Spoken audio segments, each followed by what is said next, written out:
അസ്സലാമലൈക്കും. Hi dears, welcome back to my channel. അപ്പോൾ നമുക്ക് നല്ലൊരു അടിപൊളി ഡിഷ് ഉണ്ടാക്കാം. കുറച്ച് നല്ല നാടൻ പൂളക്കിഴങ്ങ് കിട്ടിയിട്ടുണ്ടായിരുന്നു, അതുപോലെ തന്നെ നല്ല തളിര് മുരിങ്ങയിലയും കിട്ടിയിട്ടുണ്ടായിരുന്നു കേട്ടോ.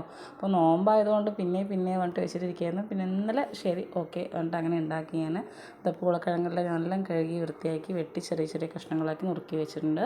ഞാനൊരു കുക്കറിലോട്ട് മാറ്റി കൊടുക്കാം കേട്ടോ. നമുക്ക് അതിലോട്ട് ആവശ്യത്തിന് കുറച്ച് മഞ്ഞൾപ്പൊടിയും ആവശ്യത്തിന് ഉപ്പും കുറച്ച് അധികം തന്നെ വെള്ളവും കൂടി ഒഴിച്ച് നമുക്ക് നന്നായിട്ട് വേവിച്ചെടുക്കാവുന്നതാണ്. വെള്ളം എപ്പോഴും കൂടുതൽ വെക്കുക കേട്ടോ. അപ്പോൾ വെള്ളമൊക്കെ ഒഴിച്ച് ഞാൻ നന്നായിട്ടൊന്ന് വേവിച്ചെടുക്കേണ്ടത്. കുറച്ച് മുരിങ്ങൻ്റെ ഇലയാണത്, തളിര് മുരിങ്ങ ഒരു 2 കൈപ്പിടി അത്രയൊക്കെ മതിയാവും നമുക്ക്. പിന്നീട് ഞാനിത് കുറച്ച് ഒരു 5-8 വെളുത്തുള്ളി, കുറച്ച് ചെറിയുള്ളി, ഒരു 3-4 പച്ചമുളക് എടുത്തിട്ടുണ്ട്. ഇതെല്ലാം അരിഞ്ഞ് വെച്ചിട്ടുണ്ട് കേട്ടോ.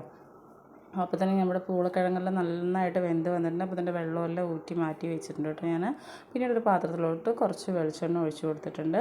പിന്നീട് അതിലോട്ട് കുറച്ച് കടുകും ഒരു 4 വറ്റൽമുളകും കൂടി ആഡ് ചെയ്ത് നമ്മൾ അരിഞ്ഞ് വെച്ചിട്ടുള്ള ഐറ്റംസ് എല്ലാം ആഡ് ചെയ്ത് കൊടുത്ത് നന്നായിട്ടൊന്ന് വഴറ്റിയെടുക്കാം. നമുക്ക് നന്നായിട്ടൊന്ന് മൂത്ത് വരുന്ന സമയത്ത് നമുക്കതിലോട്ട് ഒരു 1/2 ലിറ്ററിൻ്റെ അളവ് നമുക്ക് വെള്ളം ഒഴിച്ച് കൊടുക്കാം കേട്ടോ. ഇതിത്തിരി വെള്ളം പോലെ ഉണ്ടാകും, ഒരുപാട് കുറുകിയിട്ടുണ്ടാവില്ല, ചെറിയൊരു തോതിൽ കറി പോലെ ഉണ്ടാവും കേട്ടോ. നമ്മൾ ഉപ്പിട്ടിട്ടാണ് പൂളക്കിഴങ്ങ് വേവിച്ചിരിക്കുന്നത്, പക്ഷെ എന്നാലും കുറച്ചുകൂടെ ഉപ്പ് ആഡ് ചെയ്ത് കൊടുക്കുക. അപ്പോൾ നന്നായി തിള വന്നിട്ടുണ്ട്. വെള്ളം ഒഴിച്ചതിന് ശേഷം നമ്മുടെ പൂളക്കിഴങ്ങും കൂടി ആഡ് ചെയ്ത് കൊടുത്ത് നന്നായി ഇളക്കി യോജിപ്പിച്ചതിന് ശേഷം അടച്ച് വെച്ച് ഒരു 2 മിനിറ്റോളം നമുക്കൊന്ന് തിളപ്പിച്ചെടുക്കാം.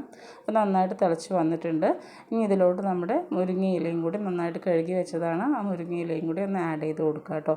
മുരിങ്ങയില ആഡ് ചെയ്ത് കൊടുത്തതിന് ശേഷം ഒരുപാട് കുക്കാവേണ്ട, ഒരു 2 മിനിറ്റ് അത്ര മതിയാവും. മൺചട്ടിയിലും ആയതുകൊണ്ട് പെട്ടെന്ന് തന്നെ അത് തീ ഓഫ് ചെയ്താലും കുറച്ചുകൂടെ പെട്ടെന്ന് അത് വെന്ത് കിട്ടുകയും ചെയ്യും കേട്ടോ. അപ്പോൾ നന്നായിട്ട് ഇളക്കി യോജിപ്പിച്ച് കൊടുത്തിട്ടുണ്ട്.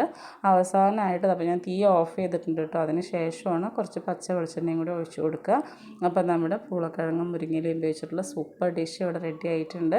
ഇത് ചോറിനോടൊപ്പം കഴിക്കുക, ദോശയ്ക്ക് കഴിക്കുക, എങ്ങനെ മനസ്സിലും കഴിക്കുക, വെറുതെയും കഴിക്കുക കേട്ടോ. നല്ല ടേസ്റ്റാണ്. അപ്പോൾ ഈ റെസിപ്പി ഇഷ്ടപ്പെട്ട എല്ലാവരും ട്രൈ ചെയ്യുക. ലൈക്കും ഷെയറും സബ്സ്ക്രൈബും കമൻറ്റും ചെയ്യുക.